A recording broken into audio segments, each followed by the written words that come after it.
Hello everyone. Welcome back to this channel. और आज हम करने वाले हैं इंपॉर्टेंट आर्टिकल्स आर्टिकल 245 से लेके 395 के बीच में जितने भी इंपॉर्टेंट आर्टिकल्स हैं, इंपॉर्टेंट आर्टिकल्स उसे हम करने वाले हैं। ठीक है, सारा हम नहीं करने वाले हैं, 245 से लेकर 395 तक सारा नहीं करेंगे। हाँ, लेकिन जो जो इम्पोर्टेंट है उसको हम देखेंगे। ठीक है, और कुछ कुछ ट्रिक्स भी करेंगे, जहाँ जहाँ हो सकता है तो वहाँ पर हम लोग ट्रिक भी यूज़ कर लेंगे, नो वरी। और ठीक है, और इसको दो पार्ट में लाने वाले हैं। ठीक है, तो एक बार थोड़ा सा रिकॉल करते हैं। कल हमने पार्ट्स पढ़ा था, कल ही हमने कहा था कि पार्ट्स के बाद उसके बाद इंपॉर्टेंट आर्टिकल्स जो बच गए हैं उस ख़त्म कर देंगे। फिर ये हमारा पूरा का पूरा आर्टिकल ख़त्म, एवरीथिंग ख़त्म। ठीक है, तो पार्ट वन से लेके आर्टिकल 4, पार्ट 1 में आर्टिकल 1 से लेके 4 कंप्लीटेड। पार्ट 2 में आर्टिकल 5 से लेके 11 कंप्लीट। पार्ट 3 में आर्टिकल 12 से लेके 35 कंप्लीट। तो रिवाइज करा रहे हैं। Article part 4 complete, part 4A 5 6 उस सब पर भी आर्टिकल्स कंप्लीट। 7 तो है ही नहीं, 8 9 9A 9B कंप्लीट। अब आने वाले हैं पार्ट 10। हाँ, पार्ट 10 में एक ही आर्टिकल था 244, याद है किसी को क्या था उसमें? तो वो भी कंप्लीट हो चुका है। प्रोविज़न था उसमें शेड्यूल ट्राइब और शेड्यूल एरिया से रिलेटेड। इसमें शेड्यूल 5 और 6 दोनों आते हैं, है ना। अब हम यहाँ से करने वाले हैं पार्ट 10 से आर्टिकल्स जो जो इम्पोर्टेंट है। तो पार्ट 10 से आर्टिकल्स पार्ट 10 नहीं, पार्ट 11, सॉरी पार्ट 11। तो पार्ट 10 तो आर्टिकल 244 था, जो तो अभी हमने कहा कि हो चुका है। ठीक है, तो पार्ट 11 में आर्टिकल कहाँ से कहाँ तक है? 245 आर्टिकल से लेके 263 आर्टिकल्स तक, है ना। तो मतलब यहाँ से लेके यहाँ तक जो है स्टोरी है, यहाँ तक जो आर्टिकल्स है वो पार्ट 11 से रिलेटेड है। ठीक है, तो ऐसे एक बार डिवाइड कर लेंगे, ऐसे ईजी होगा। तो चलो, पार्ट 11 में क्या पढ़ा था हमने? पार्ट 11 में कि यूनियन और स्टेट के बीच में कनेक्शन से रिलेटेड पढ़ा था। यूनियन और स्टेट के बीच में कनेक्शन से रिलेटेड है। ठीक है, तो 247 आर्टिकल 247 एम्पावर करता है पार्लियामेंट को to establish additional court for betterment. मतलब आर्टिकल 247 के तहत पार्लियामेंट के पास पावर है कि वो इस्टेब्लिश कर सकता है एडिशनल कोर्ट, कोई भी एनी एडिशनल कोर्ट वो इस्टेब्लिश कर सकता है बेटरमेंट के लिए, अच्छा के लिए। मतलब ऐसे ओवरलोड ना हो जाए कोर्ट्स पे और काम जल्दी से हो जाए, है ना। तो उस सब चीज़ों के लिए पार्लियामेंट के पास ये पावर है कि वो एडिशनल कोर्ट को इस्टेब्लिश कर सकता है। आर्टिकल 247 में है। इसको कैसे याद कर सकते हो? 7 से कर लो। एडिशनल कोर्ट को एक साथ इस्टेब्लिश कर सकता है, एक साथ 3-4 को कोर्ट, ऐसे मतलब ऐसे याद करवाने के लिए कह रहे हैं। ये जो लाइन कह रहे हैं कि एक ऐसे सोचो कि एक साथ 2-3 को कोर्ट बनाने का पावर है पार्लियामेंट के पास। ये आर्टिकल में नहीं, ये याद करवाने के लिए कह रहे हैं कि एक साथ, ताकि 7 वर्ड को हम ले सकें। तो 7 से करना, एक साथ ऐसे कोर्ट्स बनाने का पावर है पार्लियामेंट के पास, एक साथ बहुत सारा कोर्ट बनाने का, एक साथ 2-3 कोर्ट बनाने का। तो 7 करके 7 से उसको एसोसिएट, उसको थोड़ा सा निमोनिक्स के थ्रू थोड़ा सा उसको रिलेट कर लेना। ठीक है, हमने यही बताया था कि कुछ भी याद करने के लिए लास्ट के 2 वर्ड लेना, जिसको हिंदी में पढ़ना, इंग्लिश में से कोई वर्ड निकलेगा नहीं, या फिर सबसे लास्ट का एक वर्ड से कुछ रिलेट कर लेना। ठीक है, आर्टिकल 248 में क्या है? Residuary power of legislature with parliament. मतलब देखो, 3 लिस्ट होते हैं हमारे, union list, state list, concurrent list, 3 list होते हैं। लेकिन एक होता है रेसिड्यूरी मैटर भी होता है। मतलब ऐसा मैटर जो कि ना स्टेट लिस्ट में आया है, ना यूनियन लिस्ट में आया है, ना कंकरेंट लिस्ट में आया है, उस पे को वो किसी लिस्ट में नहीं गया है, तो वो हो जाएगा रेसिड्यूरी मैटर, वो हो जाएगा। तो उस पर किसका पावर होता है? उस पर कौन लॉ बनाएगा? तो उस पर पार्लियामेंट के पास उसके पावर होते हैं। ठीक है, रेसिड्यूरी मैटर पे कौन लॉ बना सकता है? पार्लियामेंट। ये चीज़ आर्टिकल 248 में लिखा हुआ है। ठीक है, तो 8 से करो, 8 से 8 को 8 पढ़ो, 8 से ठाठ ऐसे बोलते हैं, ऐसे ठाठ की तरह से बैठे हैं तो ऐसे सोचो, पार्लियामेंट एकदम ठाठ की तरह बैठा। ठाठ मतलब क्या क्या कह सकते हो? अरे वो जमींदार लोग ऐसे एकदम अरे मेरे पास बहुत पावर है ऐसा वाला ठीक है। तो ऐसे ठाठ की तरह बैठे और कह रहे हैं कि ये तीनों लिस्ट में इसका नाम नहीं है, चलो इसका हम करता धरता देखेंगे ठीक है। तो 8 से ठाठ कर लेना और बोला ऐसे सोचना कि वो बेगारा है, उसको उसको रेस्टिट्यूट लिस्ट में डाल दिएगा, उसका कोई अपना नहीं है तो हम उसका देखभाल करेंगे, हम हैं उसके करता धरता, ऐसे करके ठाठ से कर लेना ठीक है। आर्टिकल 249 में क्या है, gives parliament the power to make laws on state list matter. मतलब स्टेट लिस्ट के मैटर पे भी कभी कभी पार्लियामेंट लॉज बना लेती है। स्टेट गवर्नमेंट बोलेगी कि आप प्लीज़ नहीं मतलब आप इस मैटर को आप यूनियन आप देख लो, कोई नेशनल इंटरेस्ट के बेसिस पे वो कोई मैटर रहेगा तो वो कह सकती है यूनियन को कि है तो हमारे लिस्ट में ये मैटर, लेकिन आप इसको देख लो। तो ये कौन से आर्टिकल के थ्रू पावर मिलता है, आर्टिकल 249 के थ्रू पावर मिलता है कि पार्लियामेंट जो है वो किसी मैटर पे, जो स्टेट लिस्ट के मैटर पे वो लॉ बना सकती है ठीक। ये इसको हमने पहले भी करवा रखा है इस आर्टिकल को। Article 250 parliament to make laws on state list emergency. इसमें तो एक नॉर्मल बेसिस पे ठीक है, इसमें है कि पार्लियामेंट लॉ बना सकती है स्टेट लिस्ट पे इमरजेंसी के टाइम पे ठीक है। तो दोनों में एक डिफरेंस याद रखना कि इसमें इमरजेंसी के टाइम पे बनाने का है, इसमें नॉर्मल मैटर पे नॉर्मल। इसको कैसे याद कर सकते हो, इसको कैसे याद कर सकते हो 49 में ऐसे कर सकते हो। देखो कुछ अगर लेना है तो इसको यूज़ कर सकते हो, तो डायरेक्ट भी याद कर सकते हो, नो वरीज। 9 में ऐसे ले सकते हो कि स्टेट ने बोला कि हमको नहीं बनाना है इस पर तो आप बना दो, तो नहीं से न ले सकते हो ठीक है। और उसके बाद उसके बाद जस्ट यही इमरजेंसी वाला है तो इसको याद रख सकते हो कि पहले ये था उसके जस्ट नीचे इमरजेंसी वाला था। 253 देखो हमने सारा नहीं करवाया, 51 52 हमने हटा दिया, इंपॉर्टेंट उतना नहीं था तो हटा दिया हमने। इसमें PYQs भी एडेड है। तो 253 gives parliament the power to make laws to implement international agreement. इस आर्टिकल के तहत पार्लियामेंट के पास से पावर है कि वैसे लॉज बनाने का जो कि रिलेटेड हो इंटरनेशनल एग्रीमेंट से, जैसे कि ट्रीटीज से रिलेटेड हो। ट्रीटीज जो होते हैं, एग्रीमेंट जो होते हैं, उससे रिलेटेड अगर कोई लॉज बनाना है तो उसके पास, किसके पास से पावर है लॉज बनाने का, पार्लियामेंट के पास। तो पार्लियामेंट को ये पावर देता है आर्टिकल 253 कि वो लॉ बना सकता है जो कि इम्प्लीमेंट करेगा, जो कि एक्शन करेगा, इंटरनेशनल एग्रीमेंट एक्शन करेगा ठीक है। तो एक सेकेंड और 251 भी बताया था। 251 में क्या है कि inconsistencies between laws made by state legislature या फिर पार्लियामेंट। तो क्या होगा, जैसे कि कोई लॉ बना ठीक है, तो स्टेट लेजिस्लेचर और पार्लियामेंट के बीच में उसको लेके इनकन्सिस्टेंसी हो गया, मतलब दोनों एक दूसरे के फेवर में ना रहे, तो किसकी बात मानी जाएगी, ऑब्वियस सी बात है पार्लियामेंट की बात मानी जाएगी। तो ये 251 में है कि अगर कोई लॉ बनता है और स्टेट लेजिस्लेचर और पार्लियामेंट के बीच में उसको अगर देखा जाए तो इनकन्सिस्टेंसी अगर शो किया जाता है तो किसकी बात मानी जाएगी, पार्लियामेंट की बात मानी जाएगी। वो 251 का था ठीक है, ऐड कर भी सकते हो नहीं भी कर सकते हो, उतना इंपॉर्टेंट नहीं है। 258 power of union to entrust function to state.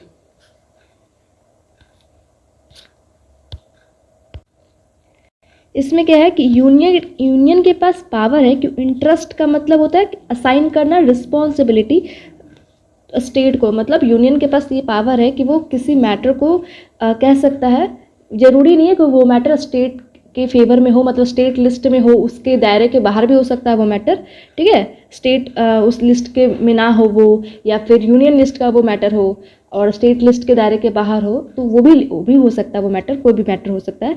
तो यूनियन के पास ये पावर है कि वो उस मैटर पे कह सकता है स्टेट को कि आप इसकी रिस्पॉन्सिबिलिटी देखो। मतलब हो सकता है कि आप, जैसे अभी हमने बताया ना आर्टिकल 249 में कि पार्लियामेंट के पास ये पावर है कि वो स्टेट लिस्ट के किसी मैटर पे काम कर सकता है, लॉ बना सकता है। तो सेम वही है कि यूनियन के पास ये पावर है कि वो अपने किसी मैटर पे कह सकता है कि आप इसकी रिस्पॉन्सिबिलिटी देखो ठीक है। और आर्टिकल 258A में क्या है कि स्टेट के पास ये पावर है कि वो कह सकता है कि आप मेरे मैटर पे, आप इस मैटर पे, स्टेट लिस्ट के मैटर पे आप देखो। अब आप कहोगे कि आर्टिकल 258 और 249 में डिफरेंस क्या हुआ। इसमें स्टेट के पास ये पावर है कहने का कि आप देखो, इसमें पार्लियामेंट के पास इस लाइन को समझो, इसमें क्या पार्लियामेंट को पावर दे रहा है कि वो किसी स्टेट लिस्ट के मैटर पे काम कर सकता है, ये पार्लियामेंट को पावर दे रहा है। और आर्टिकल 258A में क्या कह रहा है कि स्टेट के पास ये पावर है कि वो कह सकता है कि आप इस मैटर पे देखो, ठीक है। लास्ट आर्टिकल 263, इसमें इंटर स्टेट काउंसिल हमने ऑलरेडी बता रखा है, इंटर स्टेट काउंसिल, ठीक है। इंटर स्टेट काउंसिल में कितने मेंबर्स होते हैं ये आप कमेंट बॉक्स में बताओगे।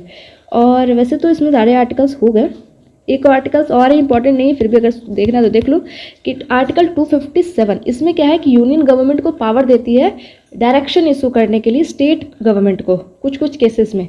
मतलब यूनियन गवर्नमेंट क्या है कि वो उसके पास ये पावर है कि वो स्टेट गवर्नमेंट को कुछ डायरेक्शन मतलब बता सकती है, एडवाइस कर सकती है, डायरेक्शन दे सकती है कि आप ऐसे ऐसे कर सकते हो चीज़ों को, आप ऐसे ऐसे करो चीज़ों को। तो डायरेक्शन दे रही है यहाँ पे, ठीक है, लॉ एकदम नहीं बना रही है, डायरेक्शन दे रही है सिर्फ स्टेट गवर्नमेंट को, ठीक है। तो कैसे कैसे फॉर एग्जांपल कैसे मैटर पे वो दे सकती है, जैसे कि रेलवे को प्रोटेक्ट करने का कोई मैटर है तो यूनियन गवर्नमेंट क्या कर सकती है, डायरेक्शन दे सकती है स्टेट गवर्नमेंट को।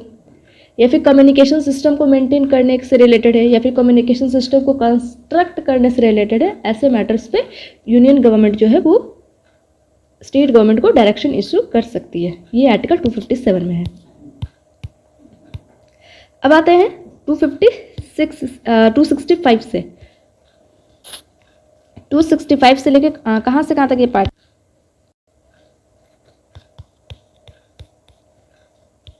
पार्ट 12 आर्टिकल 264 से लेके 300A तक, 264 से लेके 300A तक। 265 से लेके कहाँ गया यहाँ तक हम करने वाले हैं पार्ट 12, ठीक है। हो गया, ये अलग हो गया, चलो। और हाँ, ट्रिक की बात रही तो जो जो इम्पोर्टेंट है उसका तो मैंने बता दिया। आर्टिकल 265, एक सेकेंड, आर्टिकल 263 में एक चीज़ और कर सकते हैं, तिरपन से लो तर्पण एडिक्शन। तर्पण किस चीज़ की होती है, ऐसे लोग सकते हो, तर्पण है किस चीज़ की, तर्पण है इंटरनेशनल अल्कोहल की, वो विदेशी अल्कोहल उसकी तर्पण है, तो इंटरनेशनल अल्कोहल की। तो अल्कोहल या फिर कुछ और भी उस जगह ले सकते हो, तो इंटरनेशनल आ गया वर्ड, इंटरनेशनल अल्कोहल की तर्पण, तो तर्पण हो गया, ठीक है, हेल्पफुल रहेगा। आर्टिकल ये बहुत इंपॉर्टेंट, इसको छोड़ना मत। Article 263, article 265 states that tax can only be levied और collected if authorised by law. इसमें ये लिखा है कि टैक्स को तभी कलेक्ट किया जा सकता है, किससे टैक्स कलेक्ट किया जाएगा, हम लोग से, आम जनता से। तो तभी कलेक्ट किया जा सकता है जब वो लॉ के द्वारा ऑथराइज्ड हो जाएगा, तब। मतलब कि ऐसे गवर्नमेंट उठ के ऐसे नहीं कह सकती एक दिन उठ के कि ऐसे चलो एक्स टैक्स हम लगाते हैं एक्स मैटर पे और आपको सबको देना है, नहीं। जब तक कि वो लॉ के द्वारा ऑथराइज्ड नहीं हो जाता है तब तक टैक्स कलेक्ट नहीं किया जा सकता है। Article 266 CA5 consolidated fund of India, consolidated fund of India, लिखना तो है नहीं, हाँ लिखा गया, ऑफ इंडिया, CA5 और पब्लिक अकाउंट ऑफ इंडिया। ये सब हमने बता रखा है दोनों। और 267 में कंटीजेंसी फंड, ये सब हमने एक्सप्लेन कर रखा है, तो इसको दोबारा नहीं करेंगे। आर्टिकल 274, इसमें क्या है, prior recommendation of president required to introduce bill that affect taxation. मतलब कि प्रेसिडेंट का रिकमेंडेशन चाहिए, प्रायर मीन्स पहले से ही, to introduce bill that affect taxation, मतलब ऐसे बिल को इंट्रोड्यूस करने से पहले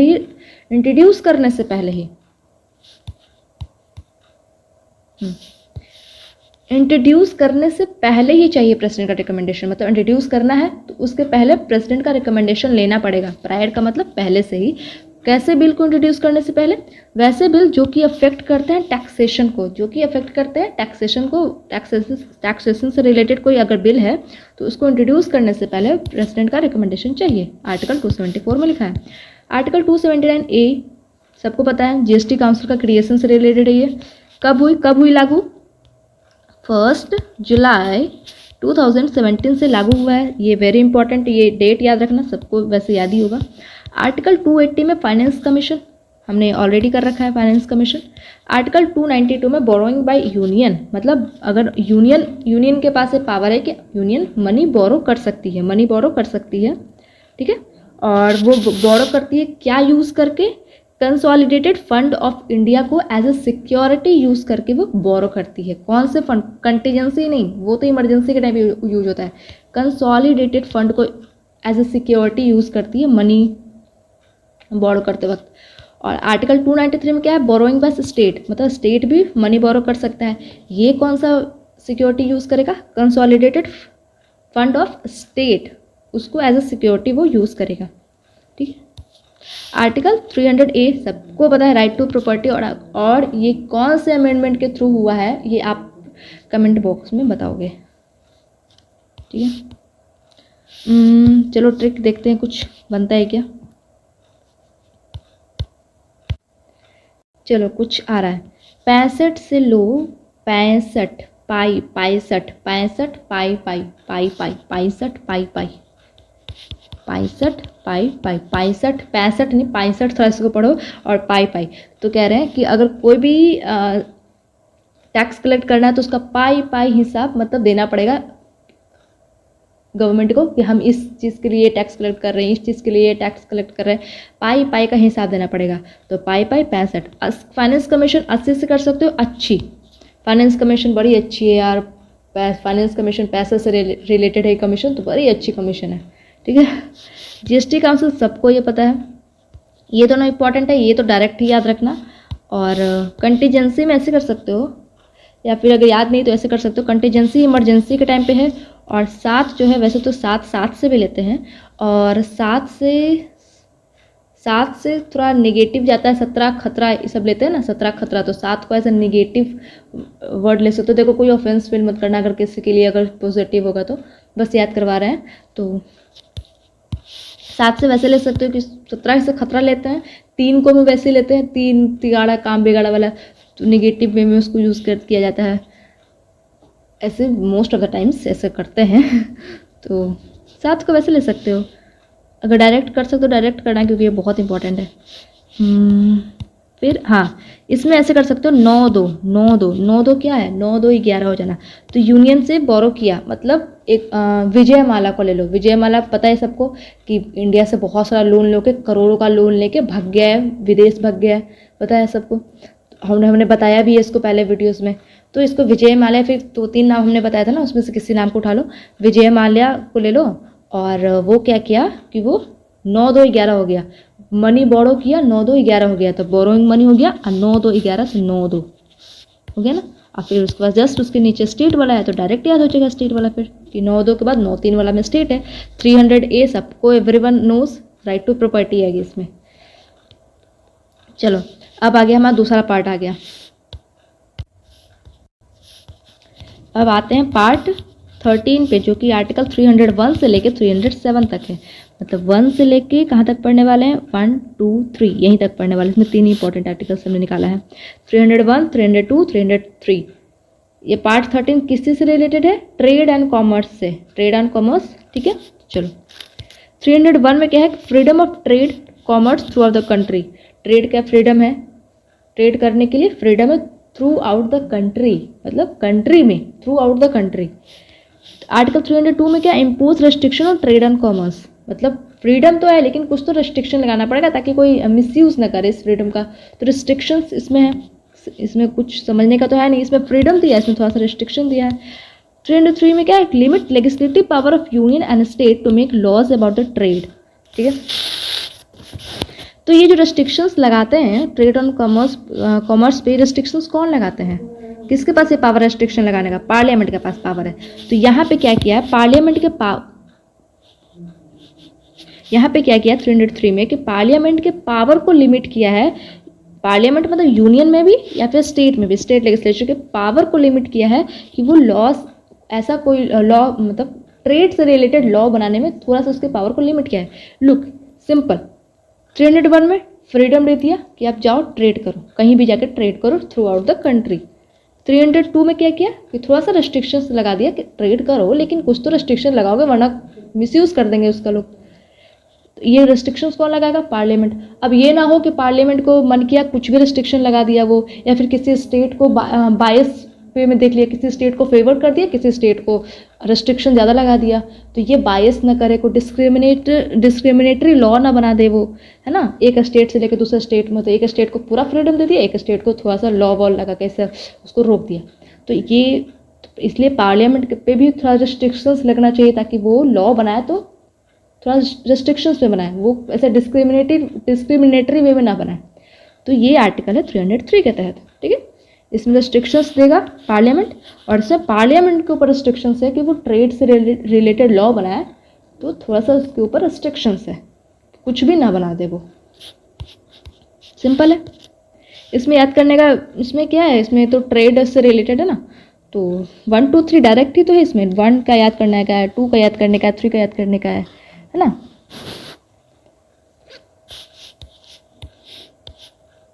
इसमें ऐसे कर सकते हो 302 अलग कर दो।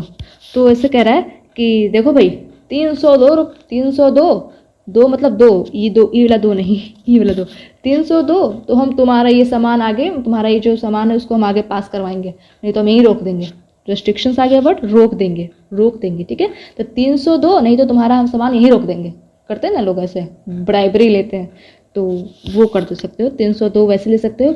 अब जब 302 पकड़ में आ गया तो 301 303 अपने आप ये इसको रिलेट कर देना। रेस्ट्रिक्शन से पहले फ्रीडम मिला था, और रेस्ट्रिक्शन के बाद पार्लियामेंट के पावर को या फिर स्टेट लेजिस्लेचर के पावर को लिमिट किया गया था।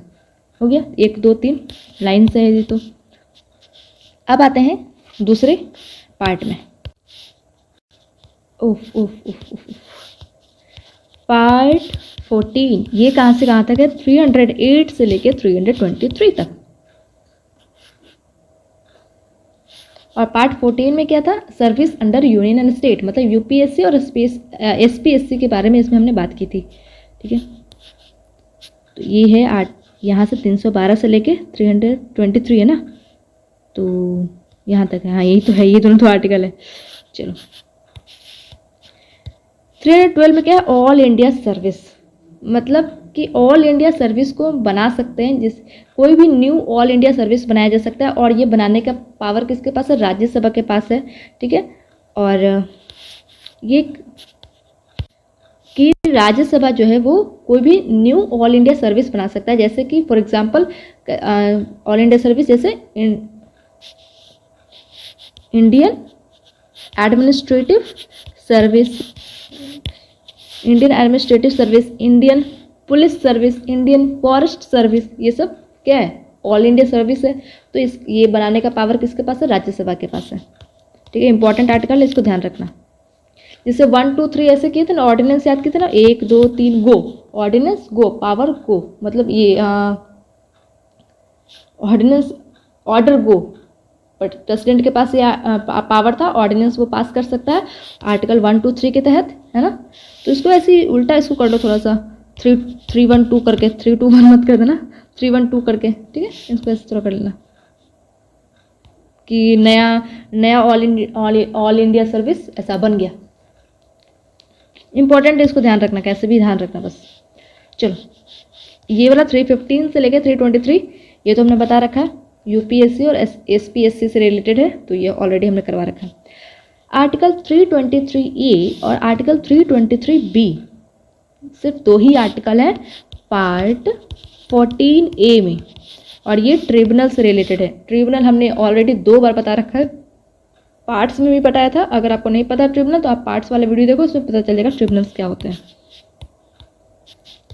आर्टिकल 324 से लेके आर्टिकल 329 इलेक्शन से रिलेटेड है, ऑलरेडी हमने कर रखा है, तो जो कर रखा है उससे हम दोबारा नहीं करने वाले हैं, है ना।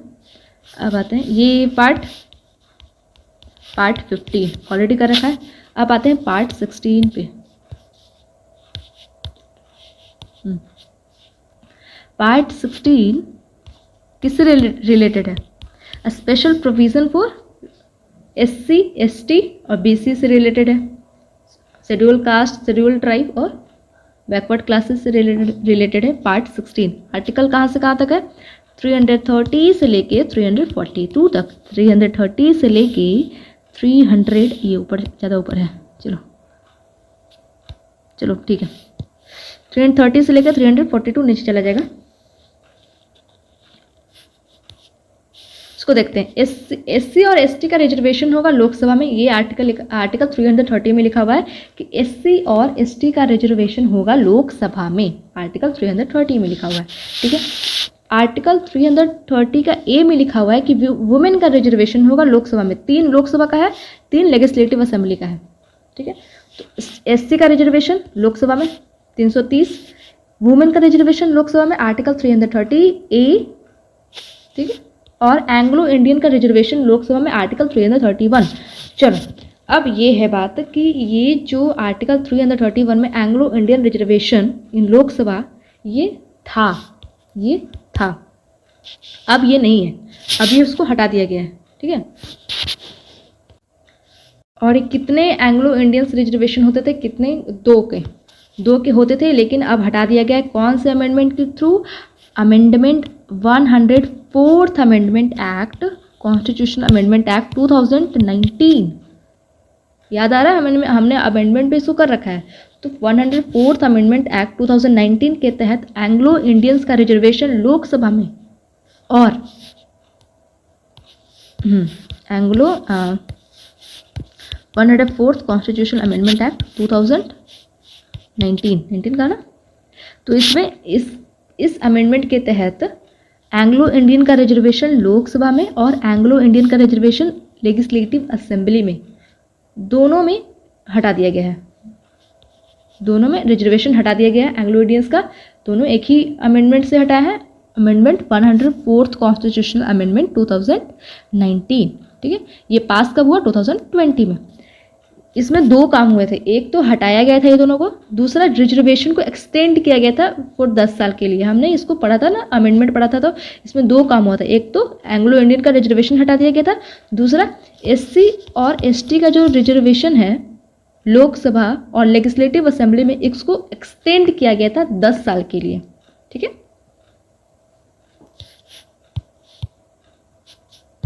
तो इसको याद करना इजी है। 330, 330A, 331 सेम, फिर वही रीजनिंग चल रही है। 332, ओहो 332A चलेगा, इधर ए लिख देना। 332A वुमेन वाला में, ठीक है। इसमें भी ए था ना वुमेन वाला में, इसमें भी ए चलेगा।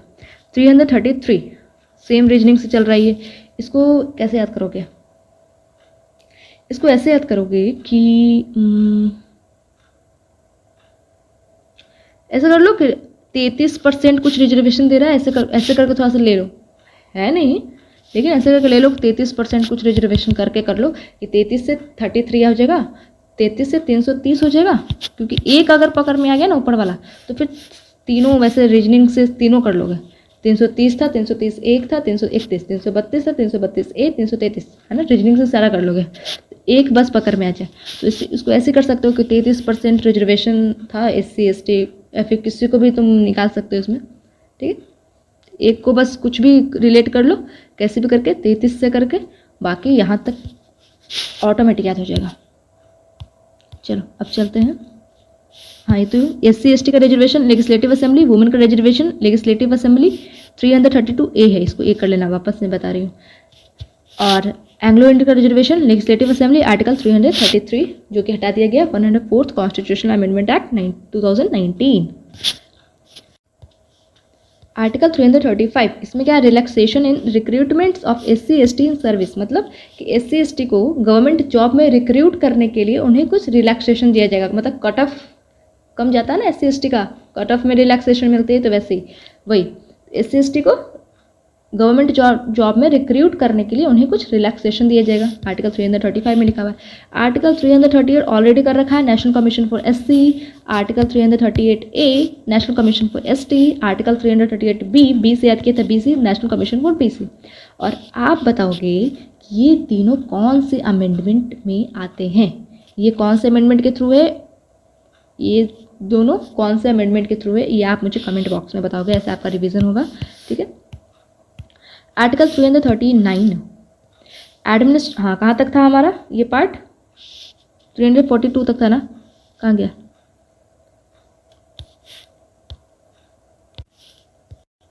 यहाँ तक, बस ये दोनों करना है मैं। आर्टिकल 339 में क्या है कि एडमिनिस्ट्रेशन ऑफ शेड्यूल्ड का areas and welfare of scheduled tribe.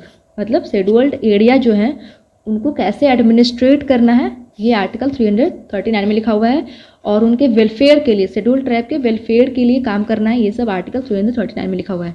और ट्रिक के लिए ऊपर हमने सब कुछ बता दिया। इसके लिए ट्रिक क्या कर सकते हो, इसके लिए 39 ऊंचा से ऊंचा ले सकते हो। ऊंचा, उनको ऊंचा करने के लिए, उनको सोसाइटी में ऊंचा करने के लिए ये आर्टिकल है, ऊंचा से, और नहीं तो डायरेक्ट भी कर सकते हो। ठीक है। आर्टिकल 340 में appointment of commission to investigate condition of BC, मतलब आर्टिकल 340 के तहत क्या पावर है कि कमीशन का अपॉइंटमेंट होगा टू इन्वेस्टिगेट करने के लिए कंडीशन ऑफ बीसी के बैकवर्ड क्लासेस के कंडीशन को इन्वेस्टिगेट करने के लिए। ठीक है। जैसे कि उनकी social condition, educational condition, financial condition, इस सब चीज़ को इन्वेस्टिगेट करने के लिए कमीशन का अपॉइंटमेंट होगा, और वो इन्वेस्टिगेट करेगी बैकवर्ड क्लासेस के कंडीशन को। ये आर्टिकल 340 में 40 से क्या कर सकते हैं, 40 कुछ भी कर लेना। चलो आर्टिकल 343 से लेके, हाँ चलो इसको अब कल कर लेंगे। ठीक है, इसको 2 पार्ट में हमने कहा था करने का, तो इसको कल कर लेंगे। पार्ट 17 बच गया है हमारा, जो कि लैंग्वेज से है। पार्ट 18 वो तो इमरजेंसी ऑलरेडी कर रखा है। पार्ट 19 मिसलेनियस है, याद है। पार्ट 20 क्या, अमेंडमेंट, वो तो एक ही आर्टिकल है, वो हमने कर रखा है। और पार्ट 21 और पार्ट 22, लास्ट पार्ट 22 जिसमें शॉर्ट टाइटल्स ये सब थे। तो ये सारा पार्ट्स हम कल देखेंगे, क्योंकि सारा मैक्सिमम ऐसा लंबा हो जाएगा बहुत वीडियो, तो इसको हम कल देखेंगे। ठीक है। और अगर कोई भी डाउट हो तो कमेंट के थ्रू ज़रूर पूछना, और अगर समझ में आया तो प्लीज़ इसको लाइक कर देना। और ठीक है, तब तक के लिए थैंक यू।